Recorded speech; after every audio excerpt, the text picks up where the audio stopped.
ভাবি নাই কখনো বিয়েতেও মেহেদি দিব, কিন্তু দেখা যাচ্ছে যে নির্বাচনে এসে মেহেদি লাগাইতে হচ্ছে, কারণ কাউকে মানা করতে পারতেছে না। আসলে কালকে ক্যাম্পাসে আসছিলাম যখন ডাকসুর নির্বাচনের আমেজটা কেমন এটা দেখার জন্য। তো তারপর দেখলাম যে পরিবহন মার্কেটে অনেকেই মেহেদি উৎসব করতেছে ডাকসু উপলক্ষে।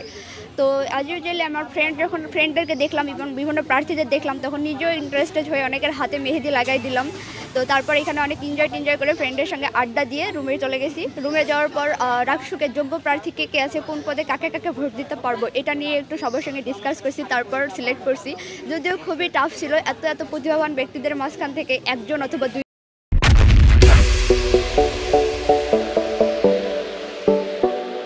দুইজনকে খুঁজে বের করাটা। তো তারপরেও আমরা আর কি যথেষ্ট চেষ্টা করছি যোগ্য প্রার্থীকে খুঁজে বের করার জন্য। আর আজকের শাড়ি পরে আসার প্ল্যানটা ছিল হচ্ছে সবার জন্যই, যে সব ফ্রেন্ডরা মিলে সবাই একসাথে শাড়ি পরে আসবো, যাতে ডাকসুটাকে আরও বেশি আনন্দময় করে তুলতে পারি। কালকে রাতে নর্মালি ক্যাম্পাসে আসছিলাম, ঘুরে বেড়াইছি, চারদিকে দেখতেছিলাম সবার মধ্যে ডাকসুর আমেজ মুখর একটা উৎসবমুখর একটা উৎসবমুখর দিক সব দিকেই চারদিকেই। তো তারপর আর কি রাতে এই মেহেদি টেহেদি দিলাম সবার সাথে।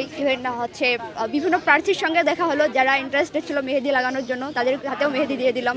তো অনেকের অভিব্যক্তি এই টাইপ ছিল যে আমি জীবনে কখনো মেহেদি হাতে দেইনি, এই 25 বছরের জীবনে অ্যাট ফার্স্ট আজকে মেহেদি হাতে দিলাম।